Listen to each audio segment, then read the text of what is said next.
solusi Pak, karena memang ada beberapa permasalahan yang kami dapat dari Diskominfo terkait mengenai jalannya aplikasi kilang ini untuk terkait masalah transaksi.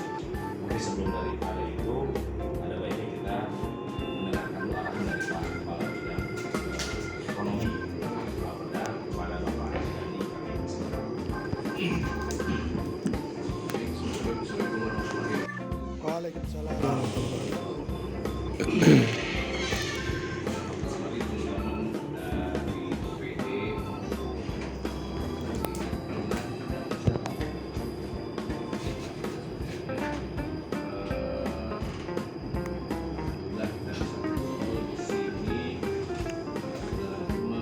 Menyelesaikan satu utang atau ketinggalan yang programnya tergabung lah COVID kemarin. Jadi perintah dari atas itu kita kebut kalau bisa di 2022, kalau enggak di 2023 harus selesai semua. RPJMD Kabupaten Tangerang ya Pak Bupati kita sendiri sebagai pimpinan leading sektornya, top manajernya itu big boss dari segala big bossnya di Kabupaten Tangerang ini terwujud ya. Nah, oleh karenanya bidang ekonomi menginisiasi ini.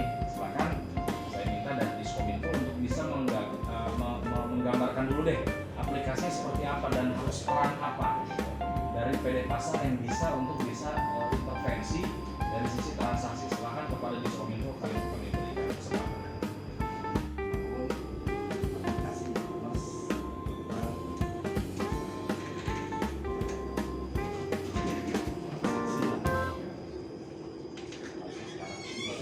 Elektronik ya. Wow. Kamu sudah membuat membangun aplikasi. Beberapa tahapan kita lakukan, kita lewati, kita proses. Jadi sebuah tampilan yang ada di depan. Kita saja akan sudah kita buat di dalam aplikasi kita. Untuk aplikasi kita ini datanya sudah kita input dari webnya Indah kalau kita ambil beberapa data sudah lumayan banyak, mulai dari kategori bahkan produk itu sudah ada. Hanya di sini yang belum ada itu harganya, karena itu tidak ada harga sehingga sementara harga itu kosong. Nah di sini proses dari awal sampai akhir dari mulai registrasi user sampai dengan login itu sudah bisa kita lakukan. Kita klik selanjutnya. Nanti kita akan diarahkan ke suatu halaman. Di halaman ini kita mau pilih apa? Iya, buat kontak, kemudian transfer atau bayar pakai apa segala macam. Satu provider, Untuk provider. tapi bisa tergabungnya ini. Iya, itu semua. Hanya masalahnya kita harus bekerjasama dengan mitra ini. Bekerjasama juga, sehingga kita bisa mendapatkan akun. Nanti mitra itu yang akan memberikan semacam akses ke kita. Dia menjadi dashboard juga nanti. Kita bisa lihat siapa yang masuk, siapa yang transfer segala macam. Tapi memang di dua aplikasi terpisah, karena itu kan dari mereka. Artinya kita di sini akan bekerjasama dengan dua pihak yang berbeda. Yang pertama receiver atau pengiriman, yang kedua dengan aplikasi agregator pembayaran. Receiver adalah suatu aplikasi yang dimiliki oleh satu pihak tertentu saja. Misalnya saya sebagai perusahaan perunda atau perusahaan gudang atau juga perundangan kayak toko gitu ya. Toko saya menjual barangnya secara online. Saya punya wadah sendiri yang itu hanya saya saja yang akses. Itu disebut e-commerce. Online shop gitu ya? Online shop ya. Jadi online shop itu dengan e-commerce sama. Tapi berbeda dengan marketplace karena itu market pasar sama seperti kita ke pasar. Di situ banyak orang yang bisa memasang produknya. Siapapun bisa beli dan memilih siapa membeli di tempat siapa. Nah kita sebagai pihak ketiga misalnya di Diskominfo hanya menyediakan aplikasi yang itu menjadi transaksi orang. Jadi Iya. itu marketplace. Masalah perundang sesuai dengan ini kan mereka memiliki satu pasar yang dikelola oleh mereka. Lebih pasnya kalau menurut kami ya marketplace seperti itu. Tapi salah satu nanti kalau misalnya nanti debatable antara yang di RPJMD kita itu e-commerce dan itu karena marketnya jauh lebih maksimal, jauh lebih luas semuanya. Saya kira argumennya nggak masalah. Itu doang sih kami sampai ke sana. Benar, saya setuju. Kalau misalnya seperti itu berarti ya kita setuju marketplace misalkan seperti itu. meskipun yang kita kemarin terima e-commerce terus ya. Karena nggak paham, Pak. apapun. Karena memang tadi di awalnya dulu kita punya BUM dinas koperasi gitu. Terus Pak Nasir, kira-kira kalau dilema antara e-commerce dan marketplace nih Pak, tidak ada dari pelaksananya atau dari daerah yang kita sounding untuk kebutuhan ini, mereka pada saat di tengah jalan berbikin aplikasi merasa seolah-olah aplikasi itu tidak berguna, dan itu yang jadi luar biasa, itu penyesalan nih berarti gitu lah, sangat tidak bisa diandalkan sekali di Kominfo dari sisi itu Pak. Jadi maksudnya ini sudah setengah jalan tapi berubah menjadi marketplace seolah udah bukan setengah jalan ya, udah jadi malah udah selesai untuk e-commerce sudah selesai kan aplikasinya. Tapi sebenarnya semua udah terwakilkan Pak dari diskusi kita tadi. Jadi kalau itu lagi mengelola e-commerce, kita pun akan ada arah ke sana, tapi nggak pada waktu Kalau sebagai e-commerce itu tadi pengendalian dari stok barang dari segi pertanian, dari segi peternakan, dari UKM, kita jadi tahu. yang nanti siapa? Yang kita Pak. Ya itu yang materi minta bantuan dari pasar gitu untuk Yang itu tujuannya dari kalau pasar. dari pasar itu ada di bawah Disperinda, maka berkoordinasi. Pemerintah punya gedung apa? Punya gudang mana? Disebut Sagro, punya gedung.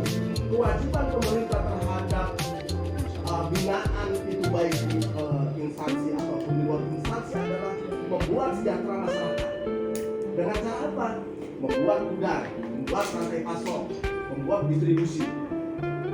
Itu proses yang ada di pemerintahan sekarang. Dan itu bisa difasilitasi dengan e-commerce.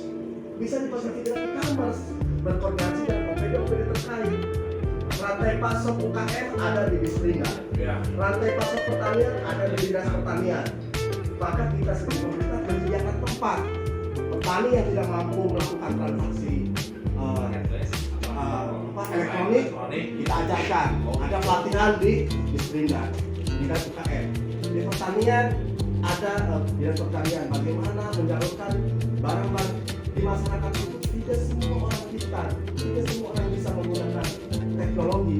Maka hadir pemerintah di situ adalah menjembatani dari segi pemasaran, rantai pasok, distribusi, ketahanan pangannya, sama stok barangnya.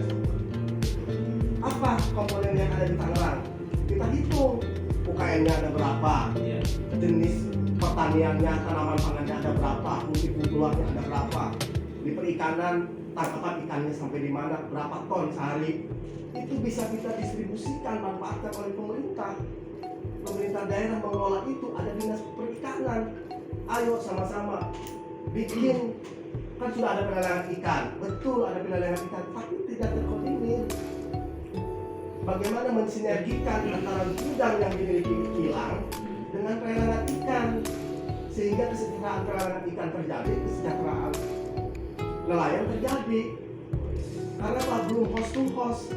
Kenapa sih harus ke pelelangan ikan? Begitu kan pertanyaannya kalau kita mau melihat dari sisi nelayan. Kenapa nggak langsung jual? Mereka nggak bisa Pak, mereka cuma bisa nangkap ikan. Jangan tahu Shopee, kan? Ingat Pak, saya Idealnya begini, yang Pak. dikatakan Pak dulu ini, ingat saya betul. Idealnya. Kenapa ini muncul khilafah? Jadi ingat tadi, yang dikatakan seperti itu. Khawatirnya nanti langsung kalau misalnya marketplace, justru kita ada, mohon maaf diciplak, ditiru, kalau muncul kita udah kalah duluan Pak, yang tadi bakar uang itu. Iya. Ya ingat. Jadi Kita semua pertama sudah memahami apa itu e-commerce dan marketplace, pentingnya pemberdayaan, kemudian peningkatan ekonomi masyarakat ya. Setuju dengan Pak Abdul bahwa e-commerce yang cocok gitu ya.